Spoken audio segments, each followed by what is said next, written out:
ಈಗ latest update ಬಂದ್ಬಿಟ್ಟು ನಮಗೆ fantastic four first steps movie ಏನ್ ನೋಡಿದೀವಿ ನಾವು. ಅದರಲ್ಲಿ ಎಷ್ಟೊಂದು ಜನ ನಾವು ಫಿಲಂ ಶೂಟಿಂಗ್ ಆಗ್ಬೇಕಾದ್ರೆ ನೋಡಿದ್ವಿ. ಅದರಲ್ಲಿ ರೆಡ್ ಗೋಸ್ಟ್ ಅಪಿಯರ್ ಆಗ್ತಾರೆ ಅಂತ ಗೊತ್ತಾಗಿತ್ತು ನಮಗೆ, ರೂಮರ್ಸ್ ಮತ್ತೆ ಲೀಕ್ ಆಗಿದ್ರಲ್ಲಿ. ಆದ್ರೆ ಮೂವಿಲಿ ರೆಡ್ ಗೋಸ್ಟ್ ಅಪಿಯರ್ ಆಗ್ಲಿಲ್ಲ, ರೆಡ್ ಮಂಕಿ ಬಂತು.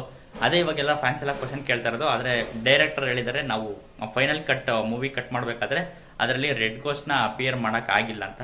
ಅದರಿಂದ ಇವಾಗ ನಾವು ನೆಕ್ಸ್ಟ್ ಇನ್ನ ಬರೋ ಅಪ್ಕಮಿಂಗ್ ಫ್ಯಾಂಟಾಸ್ಟಿಕ್ ಫೋರ್ ಮೂವೀಸ್ ಅಲ್ಲಿ ನಾವು ರೆಡ್ ಗೋಸ್ಟ್ ನ ನೋಡಕ್ ಆಗಲ್ಲ ಅಂತ ಅನ್ಸುತ್ತೆ. ಯಾಕಂದ್ರೆ ನೆಕ್ಸ್ಟ್ ಇವಾಗ ಮಲ್ಟಿವರ್ಸ್ ಎಲ್ಲ ಬರ್ತಾ ಇದೆ, ಅದರಲ್ಲಿ ರೆಡ್ ಗೋಸ್ಟ್ ನೆಲ್ಲ ತರೋದು ಚಾನ್ಸೇ ಇಲ್ಲ ಅಂತ ಅನ್ಸುತ್ತೆ. ಅದಕ್ಕೋಸ್ಕರ ನೆಕ್ಸ್ಟ್ ನಾವು ಅಪ್ಕಮಿಂಗ್ ಮೂವೀಸ್ ಅಲ್ಲಿ ರೀಸೆಂಟ್ ಇನ್ನು ನೆಕ್ಸ್ಟ್ ಅಪ್ಕಮಿಂಗ್ ಮೂವೀಸ್ ಅಲ್ಲಿ ನಾವು ರೆಡ್ ಗೋಸ್ಟ್ ನ ನೋಡಕ್ ಸಾಧ್ಯ ಇಲ್ಲ ಅಂತ ಡೈರೆಕ್ಟರ್ ಹೇಳಿದ್ದಾರೆ. ನೋಡೋಣ ಮುಂದೇನಾಗುತ್ತೆ. ಒಟ್ಟಲ್ಲಿ ನನಗೆ ಮೋಲ್ ಮ್ಯಾನ್ ನೋಡೋದು ನನಗೆ ಹೆವಿ ಖುಷಿ ಆಯ್ತು, ಅದೊಂದು ನನಗೆ ಇಷ್ಟ ಆಯ್ತು. ಯಾಕಂದ್ರೆ ಮೋಲ್ ಮ್ಯಾನೇ ಫಸ್ಟ್ ಅಪಿಯರ್ ಆಗೋದು, ಅದನ್ನ ಅವ್ನು ನೋಡೋದು ಖುಷಿ ಆಯ್ತು. ರೆಡ್ ಗೋಸ್ಟ್ ಬಂದ್ರೆ ಚೆನ್ನಾಗೇ ಇರೋದು ಫಸ್ಟ್ ಮೂವಿಲಿ. ಓಕೆ, ನಾಟ್ಸ್ ಬ್ಯಾಡ್ ಅಂತಾನೆ ಹೇಳ್ತೀನಿ. ಇವಾಗ ನೀವು ಮೂವಿ ನೋಡಿದ್ರಾ, ಹೆಂಗಿದೆ ಕೆಳಗಡೆ ಕಾಮೆಂಟ್ ಹಾಕಿ.